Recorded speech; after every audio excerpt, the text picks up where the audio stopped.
Have you ever gotten an email that claimed to be from your bank, a government agency, or some other official institution, but something about it just didn't look right? If you're like most Americans, you've received plenty of these. This email hoax activity is called phishing because the sender is attempting to acquire personal information from you by masquerading as a trustworthy entity.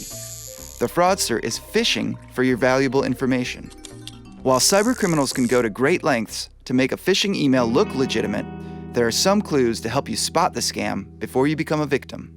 First, check the email headers to see from where the message came from.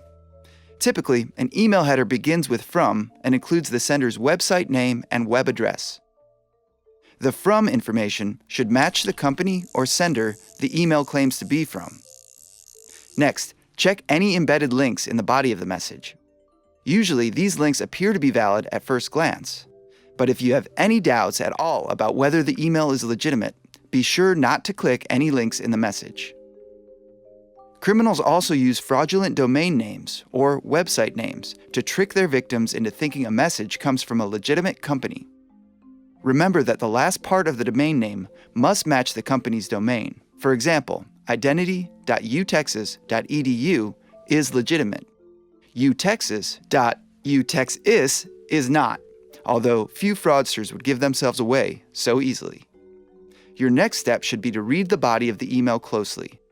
Does the letter use a generic greeting, such as "Dear valued customer"? Are there grammar and spelling mistakes, even really minor ones? Most importantly, does the email ask you to send money or supply personal information? Legitimate organizations will never ask you to click a link and provide personal information, such as a username and password.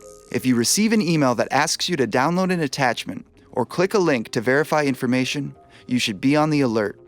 All of these are clues that the sender is not who they claim to be. Finally, if you've received email from the company named in the email before, check your records. Do the writing styles, links, and domain names all match? If you're still unsure whether an email is part of a phishing scam, the best course of action is to call the company and verify. It's always better to be safe than sorry.